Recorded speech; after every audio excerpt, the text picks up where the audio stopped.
Assalamualaikum warahmatullahi wabarakatuh. Saya ada nampak satu post dekat grup PC Gaming Community Malaysia berkenaan dengan grafik kad murah dari Taiwan. Saya pergi dekat Lazada, saya cek sendiri, memang betul harga grafik kad yang sama dijual dari Taiwan, harga dia sangat murah compare dengan grafik kad yang dijual dekat Malaysia. Macam contohlah, RTX 3070 dekat Lazada yang dibeli dari Taiwan, harga dia sekitar 2,500 plus minus macam tu. Sedangkan grafik kad yang sama kalau kita beli dekat kedai-kedai dekat Malaysia, harga dia sekitar RM3,000 Malaysia. Belum campur masalah stok, kena bundle dan sebagainya. Perbezaan harga sekitar RM500 Malaysia, which is bagi saya satu jurang yang sangat besar. Dengan RM500 tu, kita dah boleh beli SSD 1TB. Kita dah boleh beli RAM 16GB. Besar gila kot RM500 ni. Cuma saya terfikir tentang masalah warranty. Bagaimana kalau grafik kad tu rosak? Boleh ke kita hantar dekat Asus Service Center Malaysia? So, saya message beberapa orang bos besar dari Zotac, MSI dan juga saya message juga official distributor untuk grafik kad macam EVGA. Saya tanya tentang polisi warranty mereka untuk grafik kad yang dibeli luar dari Malaysia ni lah. Kalau anda nak tahu jawapan dari mereka, anda kena tonton video ni sampai habis. Anda bersama saya, Ashraf Jeffrey, dalam channel YouTube Mona Lisa. Kalau anda belum tekan butang subscribe, pastikan anda tekan butang subscribe dan juga button loceng yang ada di tepi dia. Dan jangan lupa untuk follow TikTok Mona Lisa. Jom!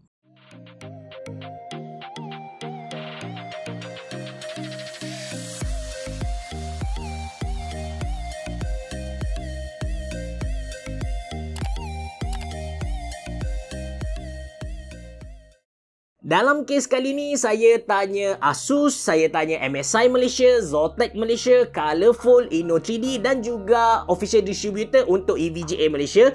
Jawapan mereka semua sama, iaitu mereka punya polisi, mereka takkan layan mana-mana grafik kad yang dibeli luar dari Malaysia lah. Mereka tak layan international warranty. Mereka hanya akan entertain customer-customer yang beli stok dekat Malaysia semata-mata. Walaupun kalau anda tengok balik post dekat grup PC Gaming Community Malaysia tu, dia ada update yang EVGA bagi tahu yang mereka akan cover warranty, tapi saya dah confirmkan benda ni dengan official distributor EVGA dekat Malaysia yang mereka tak akan layan mana-mana warranty yang datang dari luar Malaysia lah. Basically, kalau anda beli stok tu dari Taiwan, katakan anda pakai grafik kad tu, dia rosak, anda tak boleh hantar dekat Malaysia, walaupun dia ada service center dekat Malaysia, anda kena hantar balik ke Taiwan. So, anda akan hadap satu kos penghantaran dan juga semua benda-benda ni lah. Kalau anda rasa tak ada masalah, yes, anda boleh beli. Basically, saya buat video ni bukanlah nak kata jangan beli, jangan beli. Tak ada. Saya just nak clear kepada anda untuk siapa-siapa yang tak tahu dia punya polisi, siapa-siapa yang tak nak benda-benda yang leceh lah. Terpulang pada anda, itu hak anda lah. Dan kalau anda tanya saya, macam mana dia boleh detect sama ada ini grafik kad Malaysia ke, ini grafik kad bukan dari Malaysia, sedangkan dia punya design, dia punya kotak sama. Macam contoh Zotac RTX 3070 Twin Edge, dia punya kotak dekat Malaysia sama, dia punya kotak dekat Taiwan sama. Macam mana Zotac Malaysia boleh bezakan dua benda ni? Jawapannya ialah serial number. Setiap kali grafik kad ni masuk ke Malaysia, Zotac Malaysia akan masukkan serial number yang masuk ke Malaysia. So dari situlah mereka dapat detect customer ni beli dari mana, dari Malaysia ke luar Malaysia. Of course, dari luar Malaysia mereka tak dapat tahulah, dari Taiwan ke, dari China ke, US ke, Jepun ke, mereka tak dapat tahulah. Tapi mereka boleh tahu sama ada stok Malaysia ataupun luar Malaysia. Dan sebagai perkongsian untuk anda, sebenarnya 3-4 tahun yang lepas, brand-brand ni dia terima je warranty yang dibeli, warranty card untuk grafik kad ataupun motherboard yang dibeli luar dari Malaysia. Sebenarnya mereka terima saja. Saya sendiri pernah tolong satu customer yang beli grafik kad MSI dari Singapura, claim dekat MSI Malaysia. Mereka boleh layan, mereka accept, tak ada masalah langsung.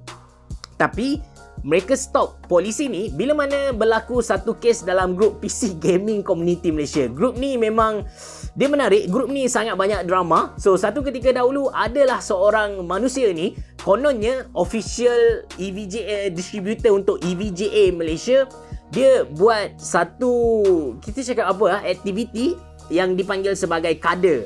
Dia guna grafik kad, dia guna credit card orang, dia beli grafik kad dari overseas, dia beli dari Amazon, dia beli dari eBay, dia beli dari Newegg. So dia beli dari tempat-tempat ni. So bila sampai dekat dia, dia terus jual dengan harga yang sangat-sangat murah. Katakan grafik kad baru kalau kita beli ketika tu RM3,000 Malaysia, dia boleh jual pada harga RM1,500 Malaysia. Dia tak rugi ke habis cerah? Dia jual separuh harga kot. mesti below cost. Sebenarnya dia tak ada cost pun sebab credit card yang dia guna untuk beli produk tu pun bukan credit card dia. So that's why dia nak jual cepat-cepat sebelum dia ditangkap oleh eBay, Amazon dan sebagainya ni lah. So isu ni dia jadi besar gila sebab brand-brand ni dia jadi confused. Macam aku punya cost RM3,000 Malaysia, bukan dealer punya cost tapi brand tu sendiri punya cost bila sampai dekat Malaysia harga dia RM3,000 Malaysia, tapi budak ni dia dapat jual pada harga RM2,000 Malaysia. Dia lagi official dari aku, official distributor dekat Malaysia. So isu ni jadi besar. Lepas tu semua brand ni dia amalkan satu polisi yang mana mereka dah tak entertain mana-mana graphic card ataupun produk yang dia beli luar dari Malaysia lah. So siapa yang salah dalam kes ni? Yang tadi tu official distributor untuk EVGA Malaysia. Okey, itu perkongsian yang kedua. Yang ketiga, saya nak kongsikan dengan anda kenapa harga yang diumumkan dekat luar Malaysia dia jauh lagi murah dari harga yang dijual dekat Malaysia. Saya cerita ni bukanlah sebab saya nak backup pekedai-pekedai, tak ada. Saya just nak share ilmu kepada anda supaya anda dapat tahu kenapa harga dekat Malaysia mahal compare dengan harga dekat luar Malaysia. Of course saya walaupun dalam saya adalah pekedai, sebenarnya sejujurnya saya sendiri nak harga yang murah sebab logically bila harga satu-satu produk tu murah, sales akan naik sebab semua orang akan beli kan. Kalau harga satu-satu barang tu mahal, sales pun kurang, orang mana ada duit nak beli kan. That's why saya sendiri pun nak barang tu harga murah kan. Kenapa harga dia naik? Macam ni, kita fikir macam ni. Katakan okey, ni termos ni dekat kilang dia dekat China dikeluarkan, katakan dia punya kos sekitar RM1,000 Malaysia lah. So untuk jual ke Malaysia, untuk jual dekat katakan Fentech Malaysia, first kali mereka akan markup harga sebab mereka ada operation cost. Mereka ada operation cost untuk untuk mereka punya pejabat dan sebagainya. So katakan dia jual pada RM1,100 lah. So bila sampai dekat mereka punya port tu, mereka kena bayar lagi cukai port dan sebagainya, naiklah RM1,200. Okey, dari port China nak hantar ke Malaysia, mereka kena bayar kontena. So dekat kontena ni kita katakan RM1,200 Malaysia dah. So dia dah naik harga dah. So kalau kita tengok balik, dekat kilang dah ada satu kenaikan, dekat port tadi ada satu kenaikan, dekat kontena tadi ada satu kenaikan. Bila dia masuk Malaysia kena bayar pula custom, tax dan sebagainya dekat sini. So ada lagi kenaikan yang keempat.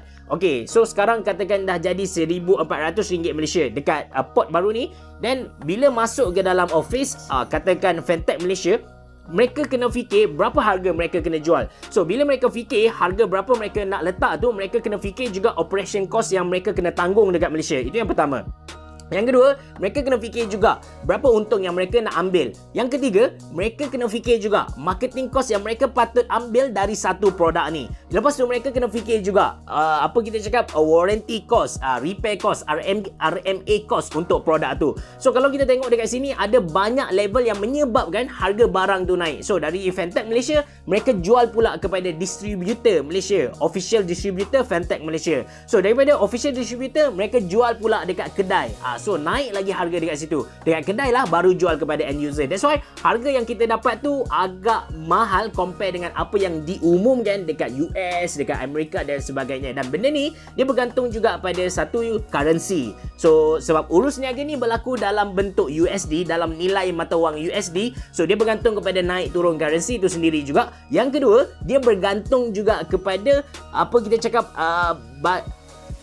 kemampuan buying potential macam tu lah. So apakah tu buying potential? Okey, katakan dekat Malaysia yang mampu terjual hanyalah 100,000 biji. So kilang akan buat pada harga 100,000 biji. Sedangkan dekat US mereka dapat jual pada 10 juta biji. So 10 juta biji tadi, of course harga dia lagi murah compare dengan berapa tadi saya sebut tadi? Yang Malaysia tadi lah. So ini pun kita kena ambil kira sebab semua ni akan efek kepada cost tadi lah. So atas dasar ni harga dekat Malaysia dia mahal compare dengan harga luar Malaysia lah. Sekali lagi saya terangkan benda ni bukanlah nak backup pekedai, suruh pekedai jual mahal, tak ada. Sebab saya pekedai, saya nak backup, tak ada. Saya just nak share knowledge ni kepada anda. So lepas ni anda pun tahu kenapa harga dia mahal. And of course kadang-kadang saya sendiri rasa kenaikan harga yang diumumkan dekat US dan juga bila kita bandingkan dekat Malaysia ridiculous gila kot. Kenaikan dia macam tak logik langsung kot. Tapi kalau kita tahu benda ni, at least kita dapat sejukkanlah hati kita yang panas tu. So itu saja dari saya. Jangan lupa untuk follow TikTok Mona Lisa sebab sebelum akhir tahun ni saya target dapat 10,000 follower dekat sana. Kalau anda nak tahu tips dan trik yang sangat simple, anda boleh follow lah TikTok tu. Okey, berebo. Jumpa lagi.